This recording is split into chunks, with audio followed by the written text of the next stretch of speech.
بسم الله الرحمن الرحيم. الحمد لله رب العالمين، والصلاة والسلام على الحبيب محمد وعلى آله وصحبه أجمعين، وبعد. قال تعالى في محكم كتابه: قد خلت من قبلكم سنن فسيروا في الأرض فانظروا كيف كان عاقبة المكذبين. هذا بيان للناس وهدى وموعظة للمتقين. ولا تهنوا ولا تحزنوا وأنتم الأعلون إن كنتم مؤمنين. إن يمسسكم قرح فقد مس القوم قرح مثله، وتلك الأيام نداولها بين الناس وليعلم الله الذين آمنوا ويتخذ منكم شهداء والله لا يحب الظالمين. أخواتي في العقيدة، درسك كان walaaluhu ku talagaleen inaan maanta ka hadla waa aayad qur'aan ah oo fi suurati Ali Imran ku jirta aayada 139 ee Ali Imran. aayadatan iyo dhowrka aayadooda ka horeeyay iyo aayada ka dambeeyaba waxay u ahaayeen tacqiib. waxay soo degeen waqtigii nabiga calayhi salaatu wasalaam iyo saxaabadiisu ay ka soo baxeen dagaalkii Uhud la oran jiray. sidaynu wada ogsoonnahayna dagaalkaasi muslimiintu markay galeen dhib badan baa soo gaadhay. waa galeen muslimiintu dagaalka kan iyagoo kooxa dhowr boqol oo iyaga ka mid ah munaafiqii baa kala hadhay. Cabdillaahi ibn Ubay ibn Saluul la oran jiray, 1000 qof meelahaas iyagoo ah ninkaasaa safkii khalkhaliyey. 300 dad ku dhadhow buu la laabtay. 700 soo hadhay baa dagaalka galay. nebigu calayhi salaatu wasalaam koox buu meel saaray buura kontaneeyanina wuxuu yidhi halkaa fuushanaada ha soo degina, wax kastoo haddaa aragtaan shimbirahoo madaxa eega haadoo nagu dhacaysa haddaa aragtaan hanoo imanina, idinku halkaa ilaaliya. dagaalkii markuu dhacay markiiba gaaladii waa lala kacay, waa dhawr jeediyeen. dabeetana nimankii buurta saaraaba waxay idhahdeen waryaadheen dee nebigu meesha fuushanaada wuxuunbuu uga jeeduun de inaan cidi xagga dambe iyo meelahan laga imanine,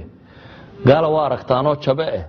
haniimada yaan laynooga dheerayn xoolaa wax ka doonana bay idhahdeen, cidi waxma noole eh. ninkii amiirka u ahaabaa wuxuu yidhi aniga nebigu wuxuu igu yidhi halkaa fadhiyo ka soo kici maayo. qolo kale waxay idhi warnaga tagolada meesha maxaynu ka qaban, waa ilaalinayne mar haddii gaaladiiba jabtay haniimadan wax ka boobayna waa laga soo cararay. ninkii amiirka ahaa Khalid bin Waliid oo gaal ah oo koox fardoolaya wata oo meel uu ka galo dagaalkaba lahaa ayaa arkay fakadii in qoladii ka soo daadegtay. dabeetana uu soo daba maray, ninkii buu dilay amiirkii iyo intii meesha ku harsanaa. dabeetana xagga dambe muslimiinta laga soo galay. dagaalkoo gelinkii hore u muuqday inay muslimiintu guulaysteen oo nimankii gaalad la jabiyey oo xoolahoodii la guranayo ayuunbaa mar qura labada dhan laysaga dhawaaqay. dabeetana muslimiintii waxaa la geliyey meel yaroo cidhiidhiya, waa la laayey. dagaal xoogan baa dhacay. waxay u muuqdeen muslimiintii marka kan in la jebiyey. dadkii waxa ku dhacay dagaalkii oo dhexda maraya ayaa ibliis ka dhex qayliyo wuxuu yidhi ina muxamadan qad maat qad qutil, nebi muxamedna la dil. saxaabadii markay maqleen nebigiina la dil bay dhahdeen oo maxaa hadhay dahdaa ummadda nebigeediiba dhintay ma war baa u hadhay. raggii badh way jabeen oo orodkay ka carareen, meeshii madiinay galeen. badh way iska fadhfadhiisteen, de maxaa dagaalamay haddii nebigiiba la dilay, meel bay iska fadhiisteen. badh way iska sii mintidayeen. Sacd ibnu Rabiic axadu saxaaba soo maray, niman saxaabadii waaweynaa ka mid oo meel fadhiya wuxuu yidhi war maxaa dhacay? waxay dhaheen dee nebigii la dil oo nebigu hadduu dhintay buu yidhi wuxuu ku dhintay ma idina ku dhimataan, maxaa meesha la fadhidaan? wuxuu ku dhintay nebigu ma idina ku dhimataan, maxaa meesha la fadhidaan? gaaladii nebigii iyo 7 saxaabiyo la joogay markii dambe oo meel dhinac u gurtay bay soo gaadheen. waryaa inaga dhicinaya saxaabadii baa kolba mid u baxaa, nimankii baa la laayay. على كل حال jab weyn baa muslimiinta soo gaadhay marka sidaa loo eego laakiin jabka kale wuxuu ahaa daris ilaahay uu barayay subxaanahu wa tacaala daris nolosha ka mid ah noloshu guul qura maaha ilaahay wuxuu leeyahay quraanka wa tilka alayaamu nudaawiluha bayna annaas waa maalmo dunidu waana isugu keen warwareejinaya guusha waxba laga bartaa oo jabka waxba laga bartaa waa daris nolosha ka mid ah muslimiintii dhibtu waxay gaadhay xad uu tilmaamo ama xad aynu oran karno nabi maxamed calayhi salaatu wasalaam koofiyadii madaxa kaga jirtay madaxay ka gashay meelaha kan waa ka muday ilkahan badh baa laga riday ilk baa laga jabiyay salaadii duhur maantii dambe maalintaasi sare jooga uu ku tukan kari waayay fadhiguna uu ku tukaday bal buurta wuxuu markii loo sii baxayay meeshii buu fuuli kari waayay ilaa ay noqoto in loo gargaaro si uu fuuli karo adeerkii xamse waa la dilay rag waaweyn oo 70 saxaabadii waaweyneed ka mid ah ayaa dhintay jab weyn baa muslimiinta soo gaadhay shirkadda Labeyka Resort waxay ku diyaarisay safar cumro inta u dhaxaysa 5 Abriil iyo 13 Abriil 2026 waxaa laga baxayaa magaalada Gothenburg Metebori qiimo ka yar $2,150 oo dhammaan ay ku jiraan tigidhka duulimaadka Go and Back fiisaha dalka quraac iyo transportation hoteelada agaarka masjidka xaramka iyo nebiga dharka ixraamka hagayaal khibrad leh boosasku way kooban yihiin fadlan wax nambarkan shirkadda kaaga muuqdo +4676437808 jabka dabadeed baa ilaahay quraan badan soo dejiyay quraanka ka soo degay suuratu Uhud jawaanib badan oo nolosha ka mid ka waramaya oo si fiican wax leeyno tusinayo casrigan aynu joognana runtii u baahan si wanaagsan loo akhriyo dadku si fiican u fahmaan hadaba qayb ka mid ah oo aayadan ka mid tahay hadaynu tilmaamno awalan ilaahay wuxuu ina leeyahay subhanahu wa ta'ala qad khalat min qablikum sunan fasiru fil ardi fanduru kayfa kana aqibatu al mukaththibiin war dunidu hadda ma bilaabmin baa ilaahay leeyahay idinka hortiin taariikh baa jirta dunidu soo jireena bal dadkii hore kibray ama alla beeniya ama bal meesha ku dambeeyeen eega dunidu maaha wax hadda bilaabmay baa ilaahay leeyahay subhanahu wa ta'ala idan taariikhdu waa tajaaribtii ama waa waayaragnimadii bini aadamka dhabta ahayd oo u baahan qofku inuu si fiican intuu u daraasayo wax badan lagala soo baxo oo wax badan laga faa'iideysto kadib baa ilaahay wuxuu tilmaamayaa bacda aaya ولا تهنوا ولا تحزنوا وانتم الاعلون ان كنتم مؤمنين مسلمين جبتay ee caynkaas ku dhacday ayaa ilaahay wuxuu yiri wala tahinu hadaifina haliidanina liidnimaya idin ku dhicin wala tahzanu hamrugoonina oo murugaya idin ku dhicin wa antum al-a'launa in kuntum mu'minin idinka koreeya baa ilaahay leeyahay subhanahu wa ta'ala hadaatihiin mu'miniin baa leeyahay aayadkani waxay soo degeen iyagoo muslimiintu jabeen oo waxa soo dhibi soo gaadhay aduu waxaad qiyaastaa imika hadii dawlad inta dagaal lagu qaado ilaa la yiraahdo madaxweynihii wuu dhintay maxaad u maleynaysaa dagaalkii la isla galay askar laga warramayo janana iyo meelaha ma joogtay madaxweynihii baa la dilay hadii la yiraahdo wadanka sidii dagaalka loogu waday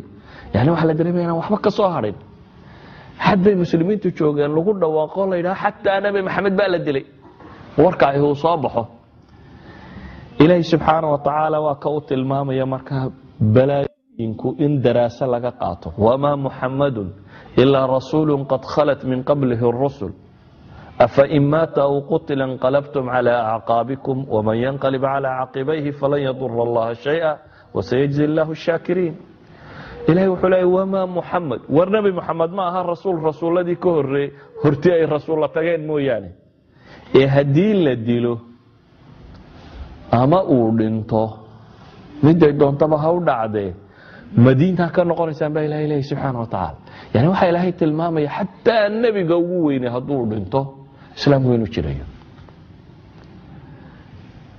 قف كمسلم كي مركا معها قف أشخاص كحرر أو هبل هدي اللي دلائي إنه يدريد كل مذوباته أما مدحوين هبل هدي اللي دلائي يدريد كل مذوباته أما معها قف كمسلم كاو حلا بريا مبادئ إنه كحرية ربنا وكحرية سبحانه وتعالى إذا أنا تشابين سأوجد أيها إلهي وحم مؤمنين تبريا للي ورحتى نبي محمد هدي اللي دلوه أما سأقول لنتو نيادم النقر إسان با إلهي لي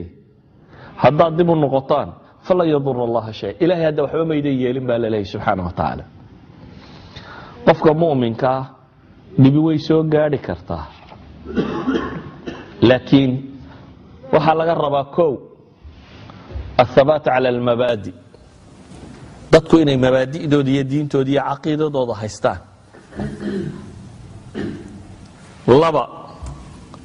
qadarka in lagu sabro. saddex, athiqatu billaah, ilaahay subxaana wa tacaala in kalsooni lagu qabo. afar, waxaad u baahan tahay tajaaribta nololeed inaad daraasayso ogaato. nebiga calayhi salaatu wasalaam oo maka jooga oo saxaabadiisii la laynayo la dhibayo buu dhex joogay. wuxuu dhex joogay nebigu calayhi salaatu wasalaam iyadoo abubakar inta la tumo, cadceedda la dhigo, dhagaxlaabta laga saaro, si kasta marka loo cadaabe toorjar loo dhammeeyo ayaa inta xadhig yar lagu xidho ayaa yaryarka loo dhiibi jiro oo meelaha la warwareegi jireen. waa nin muslima oo xadhig ku xidhan yahay oo toorjar ku socdo oo meelaha lala warwareegayo nebiguna joogo waa arkaya. maanta may bilaabmin iyadoo muslimiintu waa joogaan inuu daciifo ama dad la laayo ama xabsi la gala ama la iscadaadiyo ama la istumo. taariikhda nebi moxamed calayhi salaatu wasalaam waxay caan ku tahay waxa weeyaan nebiga haddaad taariikhdiisa daraasayso noloshoo dhan baad waayo arag u noqonaysaa, waayo nolol nooc ka mid oo aanu soo marini ma jiro. isagoo la tumayo wuu soo maray, inta carruurta iyo dumarka lagu diro dhagax inta markuu qabtay maxaa ku dhacay Taif, dhagaxba ayaa dumarka iyo carruurta lagu diro dhagaxbaa lagala daalay, dhiiggii ka yimi isagoo kabihiisa ka horayaan buu iska soo noqday. wuu soo maray isagoo raggiisa lagu horlaynayo, lagu hortorjargaraynayo, la tumayo. wuu soo maray isagoo isaga dil lala raadinayo, la eryayo, la caydhinayo, uu godgelayo kolba. wuu soo maray isagoo xoog badan oo faatixo 10 kun oo askari watoo qabsaday magaaladii shalayta lagu tumayey ee laga firdhiyey. wuu soo maray isagoo madaxweyne, wuu soo maray isagoo gaajooday oo baahday, wuu soo maray isagoo gaajo daraaddeed beerka dhagax ku xidhay. saxaabi baa u yimid nabiga wuxuu ku yidhi ilaahay rasuulkiisii dumarada beer ka qaaday ayuu yidhi bal waxaa dhibna haysataare hal dhagaxa buu ku xidhayay. nebiguna tiisuu ka fayday, labuu xidhnaa nebigu. isagoo gaajo daraaddeed 2 dhagaxa xidhay. wuu soo maray isagoo gurigiisa aan 2 bilood oo isku xiga dab laga shidin, daba ka bixin. wuu soo maray nolol qadhaadhkeed iyo wax kastoo ay leedahayba. idan qofka taariikhda nebiga daraasaya calayhi salaatu wasalaam noloshuba way la fududaanaysaa, si aada bay ula fududaanaysaa. isagoo nebigu jiifa calayhi salaatu wasalaam kacbada dhinaceeda, hadhka kacbada isagoo iska jiifa oo dangiigsan ayaa waxa u yimi saxaabi la yidhahdo khabaab ibnu larat. dabeetana wuxuu yidhi ilaahay rasuulkiisiiyo waxa maad ilaahay noo baridid, rabbi subxaana wa tacaala ha noo gargaare. wuxuu ka cabanayaa miyaanad arkayn buu leey waxaa dhib iyo mashkiladna haysataa, alaa tastansir la, alaa tadcu la, maad ilaahay hiil noo weydiisid, maad ilaahay guul noo weydiisid. waad aragtaa waxaa dhibna haystee. nebigu calayhi salaatu wasalaam intuu soo kacay ayuu wuxuu ku yidhi, isagoo cadhaysan buu wuxuu ku yidhi laqad kaana man qablakum layumshatu bimashaati alxadiidi maa duuna cidaamihi min laxmin aw casab. waar idinka kuwii idinka horreeyey buu nebigu yidhi gafaadh bira baa lagu faydi jiray ilaa lafta iyo hilibka la kala saaro. qof bini aadamoo la toorjargaraynayo ta god yar loo qodo ayaa gafaadh bira lagu faydaa ilaa hilibka iyo lafta la kala saaro. qaar ka mida buu nebigu yidhi waa god inta lagu rido ayaa miishaar hagso baashan wax lagu miishaareeya inta halkaa laga saaro ayaa 2 loo kala goyn jiray ilaa 2 u kala dhaco. waa nooc torjar ka mida. waxaasoo dhammi buu nebigu yidhi diintooda kamay celin jirin. ee ilaahay baan ku dhaartay buu nebi moxamed leeyahy ilaahay diintan wuu dhammaystiri doonaa ilaa iyo uu ka socdo raakibku min sancaa ilaa xadramowt maa yakhaafu ila allah. ka lugaynaya uu lugeeyo sanca ilaa iyo xadramowt inta u dhaxaysa isagoo aan ilaahay mooyaane cid kale u ka baqayaa jirin. riwaayaadka qaarkoodna waxay sheegayaan waa di'ba calaa qanam, iyayga adhigiisa ka ceshada un mooyaane. laakiin nebigu muxuu yidhi walaakinakum tastacjiluun, waa degdegaysaan degdegaysaan hadduun baa arkaysaan war taariikhda dunida dib u eego hore way qofku ma aha inuu instantaneous nolosha marka la qiimeeyo hadduun lama eego hadda waxa suurtagal inuu gaalku ka xoog badan yahay ka tiro badan yahay laakiin nolosha waligeed saan ahaan mayso saadaradeed nabigu wuxuu leeyahay alayhi salaatu wasalaam war nolosha bal dib u eega shidada iyo dhibaatadu faa'iidooyin badan oo ku jiri kara wax badan oo qofka laga rabo baa jira laakiin waxaynu u baahanay inaynu dhowr shay fahmno ilaahay wuxuu leeyahay wa antumul a'lawna in kuntum mu'miniin hadda mu'miniin idinka koreynaya ko waxaynu u baahanahay inaynu fahamno cid aad rumaysay waa alle subhanahu wa ta'ala ilaahayna waa القوي العزيز إلهي القرآن هو حكوت المامية أليس الله بكاف عبده ويخوفونك بالذين من دونه ومن يضلل الله فما له من هاد أليس الله بكاف عبده ورإلهي ميانو كف اللين بألا لي أدوميسا ميانو إلى علين كريم أما مسألة يدين شيئا مركا كوات سيئن الدين تطبيع عديد وفهنه nabi maxamed calayhi salaatu wasalaam markay mushkiladu ku badatay ee dhibtu haysatay ayaa habeenamada ka mid ah alla dheelmiyey maka laga qaaday buraaq bahal la yidhaahdaa la saaray dabeetana waxaa la geeyey bayt almaqdis makiya bayt almaqdis intay isu jiraan intaasoo kilomitr bay isu jiraan ilaahay intuu maka ka qaaday ayuu bayt almaqdis geeyey بيت المقدس الصخرة ماشي الله يرضى انت دغخا لا geeyay hadana halka laga dhoofiyay dabeetana فوق 7 سماوات baa la qabatiyay cirka loo bixiyay quraanka ilaahay wuxuu leeyahay subhana alladhi asra bi'abdihi laylan min almasjid alharam ila almasjid alaqsa alladhi barakna hawla linuriyahu min ayatihi waxa xumakahu fan Allah subhanahu wa ta'ala adoonkiisii maka ka keenay ee qabatiyay maxay bayt al-maqdis kadibna waxa dhacay mi'raaj oo ay la dheelmiyo shajarat al-muntaha markii la marayay buu jibriil yiraahdo anagu halkan ma dhaafi karno kadibna nabiga kor loo sii qaado ilaahay wuxuu leeyahay linuriya min ayatina min ayati allahi al-kubra ayaa la soo tusay ilaahay awoodiisa wax kamida iyo makhluuqaadkiisa la soo tusay isla habeenkii baa la soo celiyay oo la keenay bayt al-maqdis isla habeenkii baa la soo celiyay oo la keenay maxay maka waa distance inta leeg آلاف بل ملايين الكيلومترات ولا قنطال با صعده دنيا waxay yaaloodan technology dunida yaaloodan ma socdo technology dunida yaaloodan waxay xidigan yar ma gaadho samaa'i dunya ma gaadho nabi maxamed waxa la qabatiyay meel intaba ka fog habeen kaliyaana lagu wada geeyay waana la soo celiyay hadi waahida mar labaadna ku noqdo hadaba siirada mar kale markan kale aan idinku celinaya maxay tahay nabi maxamed alayhi salaatu wasalaam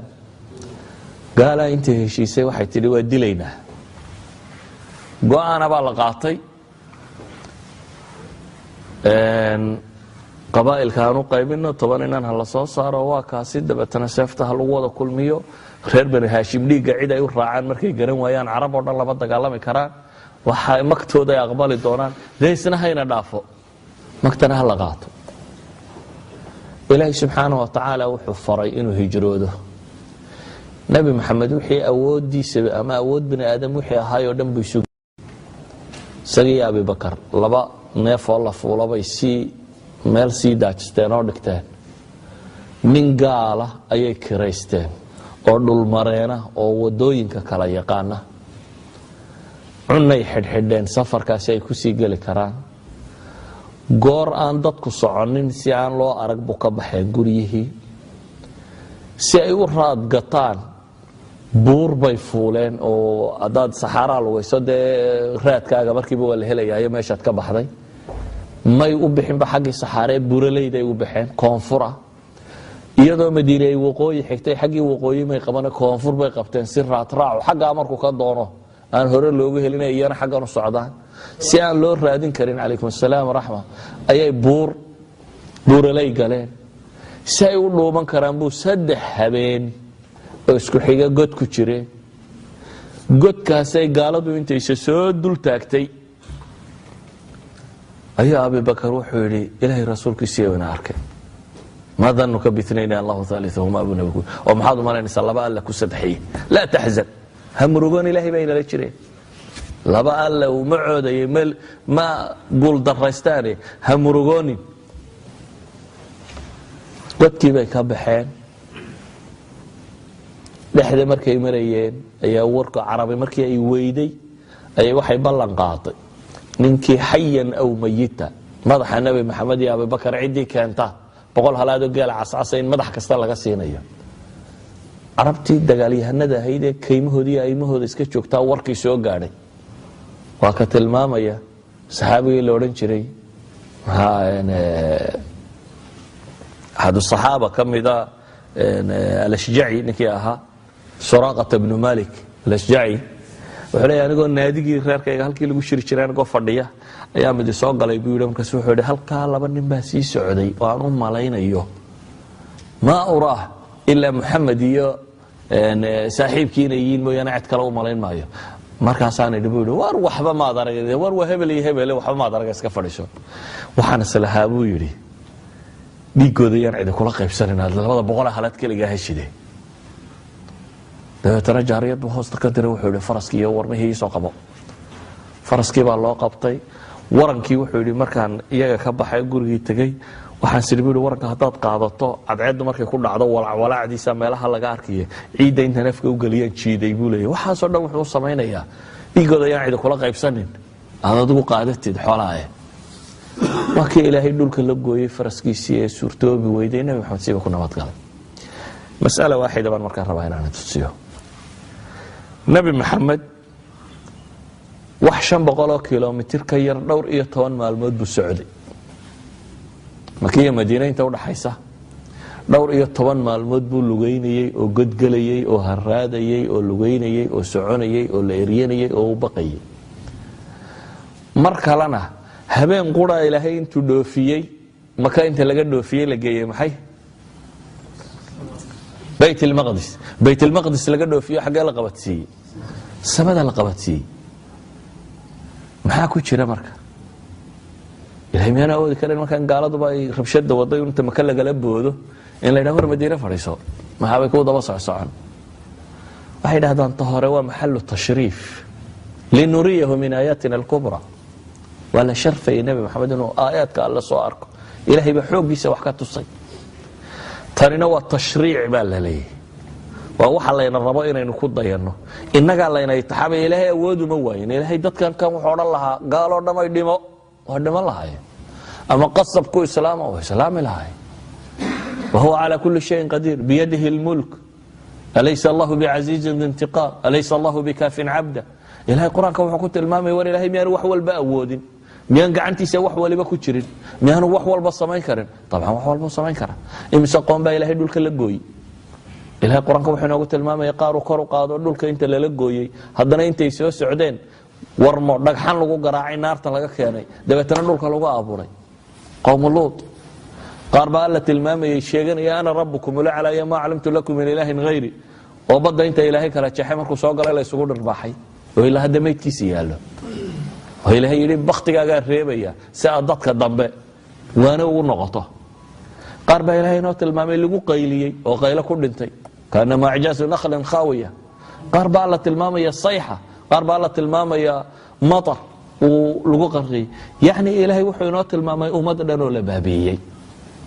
macnaheedu waa maxay macnaheedu waxa weeyaan koow qofka muuminka wuxuu rumaysay war adduunkan waxaan ilaahay rabay kama dhaco waxaan alla idmini ma dhacaan nin xoog weeye nin xoog yaritoona ma jiro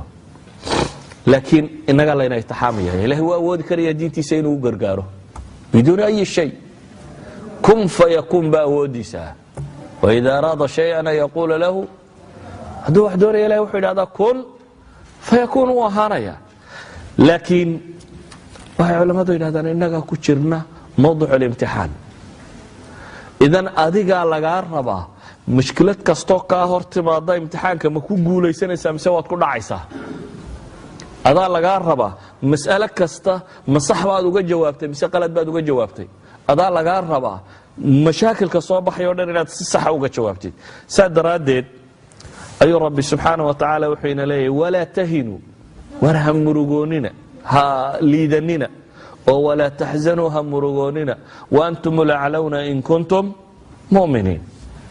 wax laynaga rabaa markaas mahmaa aad dhib arkayso iyo mushkilada ay kuu muuqato inaad dareento sabirku inuu yahay cuddada ama qofka mu'minka ah waxa noloshiisu ku jirto hadday nicmo ku soo martana inaad ku abaal shukri naqdid hadday dhibi ku soo martana inaad sabirtid sabirku waa cibaadatu daraa wa ciddat lmuslim xiina nuzuuli اlbalaa waa cibaadada qofka muslimkaa laga rabaa inuu barto marka dhibtu jirto saa awgeed baa ilaahay wuxuu leeyahy in tamsaskum xasanatun tasu'hum wain tusibkum sayi'a yafraxuu biha wain tasbiruu watattaquu laa yadurukum kayduhum shaya in allaha bima yacmaluuna muxiiط ilahay wuxuu leeyahy subxaana wa tacaala war haddii wanaag idin haleelo munaafiqiya gaala way ka xumaanayaan wanaagga idin haleelay haddii xuma idinku dhacaanna waa ku farxayaan baa ilaahay yidhi laakiin ilaahay muxuu ina leeyahy wain tasbiruu watattaquu haddaad sabirtaan sabirkii loo baahnaa adkaysataan laba alla kacabsigii loo baahnaa wixii waajibaad ee lagaa rabay inaad samayso aad samaysaan laa yadurukum kayduhum shaya baa ilaha yidhi waxay xadhig mareegayaan o dhamme waxba idin yeeli maayaan rabbi subxaanaه wa tacaala qur-aanka wuxuu ku leeyahy latublawunna fii amwaalikum waanfusikum walatasmacuna min aladiina uutuu lkitaaba min qablikum wamin aladiina ashrakuu adan kaiira wain tasbiruu watattaquu faina dalika min casmi اlumuur waa laydinku itixaamayaa baa ilahay leeyahy xoolaha nafta dhib baa idinka soo gaari doonta wala tasmacunna baa ilaahay leeyahy ka maqasheen oo ka maqasheen oo ka maqasheen kuwa gaaloobay carab xumo badan baa la leeyahy subxana wa taala af xumo badan oo laydin yidhaahdana waa maqli doontaan baa ilaahay leeyahy wala tasmacunna min aladiina uutuu lkitaaba min qablikum iyo wa min aladiina ashrakuu adan kaiira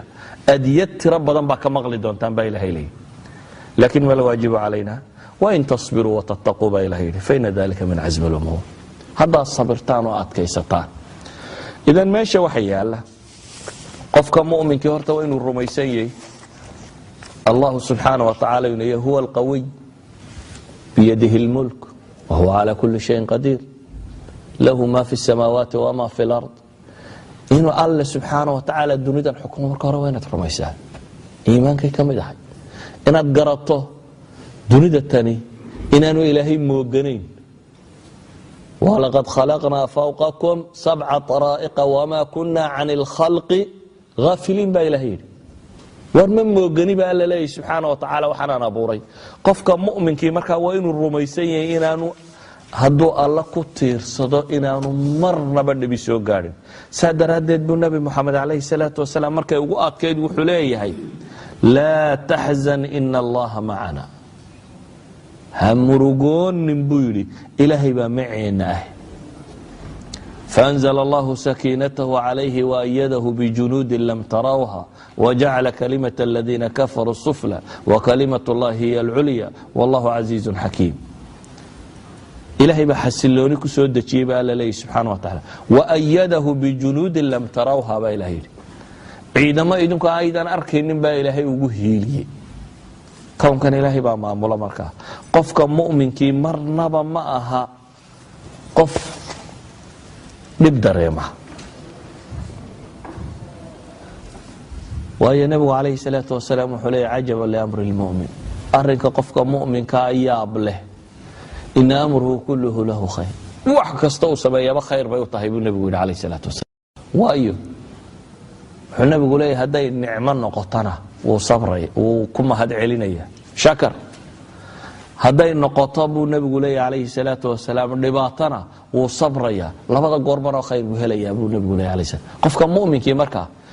ilaahay ma awood waayina adaa lagu itixaamaya waayo ilaahay muxuu ku tilmaamaya kuwa kale إلهي وحلي مثل الذين اتخذوا من دون الله أولياء كمثل العنكبوت اتخذت بيتا وإن أوهن البيوت لبيت العنكبوت لو كانوا يعلمون. مثل الذين اتخذوا من دون الله أولياء كوا إلهي عيد أنا هين هيل يا قرابة نمية تلي قرقار كالضوني با إلهي لي تساله دي مهما هدود وحويان كمثل العنكبوت اتخذت بيتا وعارضي قري لستوك لبالي قري عارة محو عليها قري عارة وحبا إلهي غير كيات كتير ستو أما مريكا كشاق أما متكلا كشاق وقري عارة قري عارة كتير سنبات إلهي وحولي عيد أنا قايلين عمرته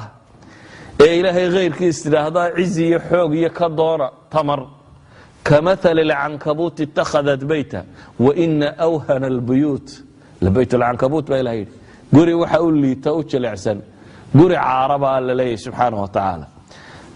معناه ماشي يا لمحوي قفك مؤمنك ظنه إلهي كقبا وينه في عينه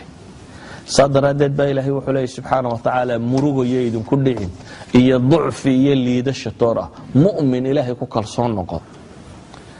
وحينو بهاني مرك ومدى ما أنت مسلمين تا عالمك كنا لحد مضاد بدن إنه هم الشبان نية شبان حق المسلمين بالقود لي حق المسلمين بالقود لي المشكلة عندنا أولا إلهي هو أوضا وحبينه معلم ركعيه لكن إنك الله إنه يتحاميه إنك امتحان كان حقوك يمي بل أن هل حديث آخرين كوا النبي كسوان عليه الصلاة والسلام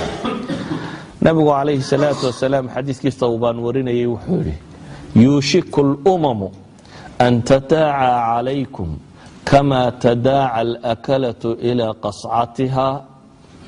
فقال قائل ومن قلة نحن يومئذ قال بل أنتم يومئذ كثير ولكنكم غثاء كغثاء السيل ولينزعن الله من صدور عدوكم المهابة منكم وليقذفن الله في قلوبكم الوهن فقال قائل يا رسول الله وما الوهن قال حب الدنيا وكراهية الموت حديث كانوا فرسه نبي محمد عليه الصلاة والسلام باوحيري waxa la arki doonaa ama waxa dhawaan ah waxa dhici doona ummadaha dalaalka iyo baadinimada ku sugan dunida inta isugu keenyeedhaan sida dadka xeedhada leh ay isugu yeedhaan haddii dad casuumadu sameeyo casuumada ugu yeedho marka dadka casuumaysay oo dhan dee waa casuumada adiga lagu sameeyo waana wax fudud inaad maxay qaadato cunto ka dharagto saa doonto u googoosato nabi maxamed baa wuxuu leeyahay alayhi salaatu wasalaam waxay ku dhadhowdahay inay umamka dunidu inta isugu kiinyeedhaan tusaalihiinu noqdo sidii xeedhe la wadaagaya midba gacantiisa gelinayo caalamka maanta u fiirso عالم الإسلام بقى أنت الله يسوق يدي أما ناتد أما ورصد أما متكلد أما طبعا اللي في ردوني ده مالك قرنه البرد أنت اللي يسوق ده تجي أي كل واحد يدي بدلوي بتبغى لي كنت عسكري جاية متكبدن جاية بقى ما تقولي بقى أنتوا بابي كرابو بابي وحود على قاطع ولا الله يا ولا بابا ولا قميصة ولا دلا وهو النبي محمد كورمه عليه الصلاة والسلام صحابة دي ويابين مركا وحي maskaxdooda ku soo dhacday talo waxa ay u dhacay ma marbay muslimiintu inta yaraadaan wax yar oo dabeetana la boobo ayay noqon doonaan qaalu wa min qillatin nahnu yawma'id oo waxaas ma waxay ku dhacayaan bay ilaahay ilaahay rasuulkiisa ma intaanu yaraano oo dadka kale bataan ayaa deena nala dafaya markaas xabadna loo qabanaya qaala bal antum yawma'id kathiir buu hadana nabigu ma maalintaasi waa badantihiin buu nabigu tira yari maaha تركوبكم مسلمين ده انت كور لوgu dhawaaqa waa bilyan iyo 300 oo milyan dad badan waxay qabaan tirakoobkaasi inuu qalad iyo 2 bilyan inaanay ka yarayn laakiin ayan kan bilyan dad ka badan oo bina aadama in inta hadana la isugu yeedho nabigooda kolba mid 5 milyan uu caayo ama mid ka sii liita oo booba ama qaada ama hagardaamaya ama isugu taga وضعف حكينا صحابتي way rumaysan kari waayeen waxay dhahay miyaanu yarnay ma yaridin buu nabigu عليه الصلاه والسلام ولكنكم غثاء كغثاء السيل buu nabigu laakiin waxaad tihiin daad xoorta daadku qaado oo kale. ma yaridine daad xoorta waxaa la yidhaha xashiishka iyo xumbada iyo waxaan markuu daadku meel jabsade u wado xoorkan iyo xashiishkan iyo uska gan saaran. uska gani meel laguma socdo, meeshuu iska yaallay. wuxuu qabtaa halka daadku qabadsiiyo. dad itijaah lama tiin, meel uma socotaan. xagga caalamku isaga socdaa unbaa idana u socotaan. daad xoortu halba meel bay ka laabataa, meeshuu ka laabtaba wuu kala laabanayaa. shakli ma leh, foom loo yaqaano ma leh. wadadu hadday soo dhuubato xoorku isku soo ururaa meel buu imanaya. hadduu daadku kala ballaadho wuu kala baahayaa. shakli ma leh, wasni ma leh, miisaan ma leh oo wixii miisaan lagu dagaa dhulku tagaa. kuwani xagga sare bay ordayaan, daad xoortu xagga sare carartaa. idan kaanamaa nebi moxamed calayhi salaatu wasalaam uu tilmaamayo cahdi inay iman doonto dadka muslimiinta iyagoo tiro badan leh ay noqon doonaan dad aan qiimo lahayn, wasni lahayn, afkaar lahayn, mabaadi' haysan, waxba haysan. kalbabqa dunidu waxay ku dhawaaqdana kaga daba dhawaaqa, xaggii loo dhaqaaqana isaga daba socda. qiimo wasniyo caalamiyana aanay ku lahaynba. hadday wax sheegaan iyo hadday shiraan iyo haddaanu midnaba macno samaynaynin. su-aasha isweydiinta le markaa waxay tahay waa maxay sababtu? markaasuu nebigu wuxuu leeya calayhi salaatu wasalaam walayanzicanna allahu min suduuri caduwikum almahaabata minkum. muslimka dhabtaa waa laga cabsan jiray, waayo waxaa loo yaqaana inay yihiin dad tooda ku adag. saa daraaddeed bini aadamku hadduu ku og yahay qof wax iska rabi karaa ama wax iska waabin karaa ama mabda leh haddaad tahay, warka lagula imanaya war macquula weeyaan oo waa qof lagu xisaabtamay. laakiin haddii lagu ogyahay inaad waxba tahay, war ama cidiba kuu sheegi maysa, waa lagugu wadaya ama wixii la doona lagaa yeelaya. walidalik buu nebigu wuxuu yidhi walayanzicanna allahu min suduuri caduwikum almahaabata minkum. ilaahay wuxuu gaalada qalbiyadoodaba ka saari doonaa baqa idinka idinka baqaya. mar haddii idinka lasoo hadal qaada lagu durduriyo cidi kama baqaysa buu le, baqahu wuu hadhay. haye walaa yaqdifanna allahu fii quluubikum alwahn. idinkana qalbiyadiinna wahni baa degi doona buu nebigu ku yidhi. wahnigu luga alcarabiya wahni xanuun bay u yaqaaneen, garabka ku dhaco waa loo yaqaanay. wahni waxaa kaloo loo yaqaanaa ducfiga. nimankana luqada carbeed way yaqaaneen, carab bay haayeen, laakiin waxay garan kari waayeen waxaan intuu dadka ku dhaco wahni la yidhi dadkuba saanu nasakmaya maxay yihiin.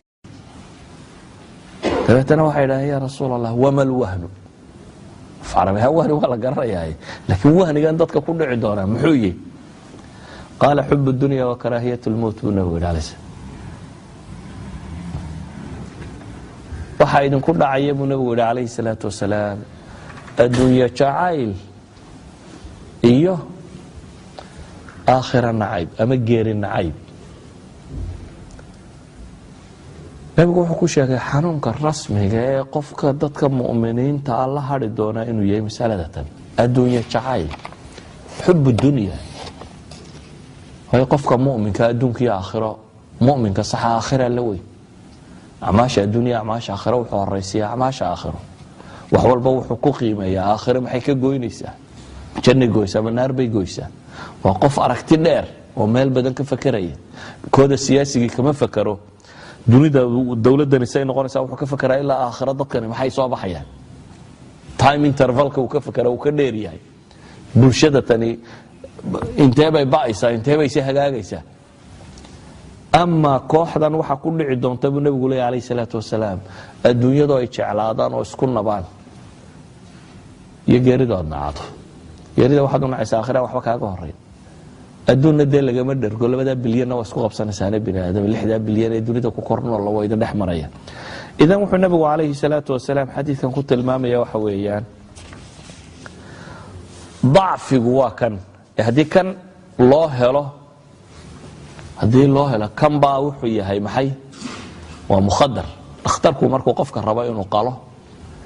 hadduu isagoo iska nool midyada ku geliyo ka war dee ma wad cararaysa, waad cabaadaysa, waa lagu qabqaban kari waaye, suurtagal maaha. laakiin si shaqo lagaaga qabto waxaa la sameeyaa maxay? bedovelse in lagu sooxiyo. marka lagu sooxiyo bes waad isdhigaysaa, shaqaa lagaa qabanaya. markaa qofka mu'minka hadduu wahnigu ku dhaco suuximaadkiiba ku jira, idan shaqaa lagaa qabanaya. qoladii maqasyada iyo midiyaa sidatay waa ku qali karayaan si fiican baa lagu qalayaa waayo ma tihid qofkii dareenka lahaa ma tihid qofkii soo jeeday ma tihid qofkii caynkana caalamul islaami inta wahnigani ku dhacay ayaa la qaybqaybiyey la googooyey maalinba dawlad la dilaa maalinba mid madaxa laga jaraa maalinba mid la maagaa maalinba madaxweyne inta la qabto ciidal adxa laga dhigaa yani waa liidashanimo ku dhacday bulshadatan waa bulshadan oo aan qiimo samaynaynin aan dadnimo lahayn walidaalika baa ilaahay subxaana wa tacaala wuxuu inoo tilmaamaya walaa tahinuu walaa taxzanuu wahniyo idinku dhicin baa la leeyahay ha daciifina waaxida baan idin sheegaya waxay culammadu yidhaahdaan gabadh baa taariikhda ku gashay bay yidhaahdaan mafiiq xaaqin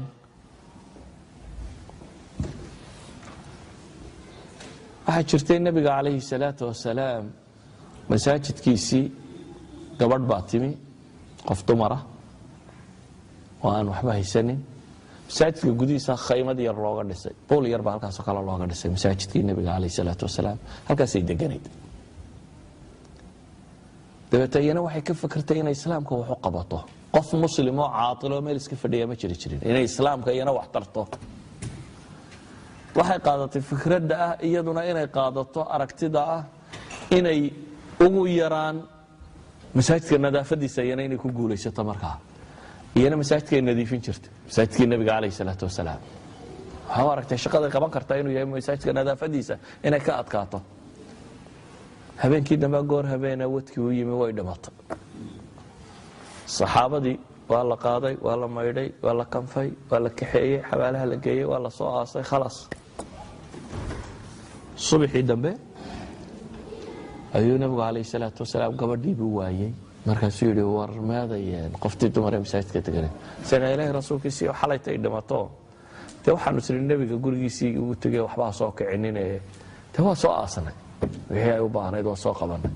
hal laa aadantumuunii buu nebigu yidhi war maxay iigu sheegi weydeen inay dhimatay kaalay xabasheedii tusa buu nebigu yidhi xabasheedii intuu tagu salaad ku soo tukaday waxay culammadu yidhahdaan gabadhan mafiiqdeedii baa taariikhda gelisay mafiiqdeedii baa ka dhigtay inuu nebi maxamed dareemay inay maqan tahay mafiiqdeedii baa ka dhigtay inuu nebi maxamed yidhaha hal laa aadantumuunii oo ay ku soo tukado idan qof salbii ma jiro qof aan wax tarini bini aadamka ma jiro ergaga xuna waxba ma bedelo intaad meel iska fadhiisatana maxaynu samaynaa muslimkii dee jabiyo wakaasoo dhib baa soo gaadha ama wadankii la qabsay ama halkan la qabsado meel waxba ma tarto waxa wax tara qofka muslimkii markuu noqdo qof camaliya qof iijaabiya qof nolosha wax ku soo kordhinaya idan waxaa lagaa rabaa kow inaad ilaahay rumayso sabirtid kalsooni ku qabtid mabaadi'daada ku sugnaatid khaamisan waxaa lagaa rabaa inaad qof camaliya noqoto qof shaqaynaya inaad noqoto haddii qof waliba intuu awoodo uu qabanayo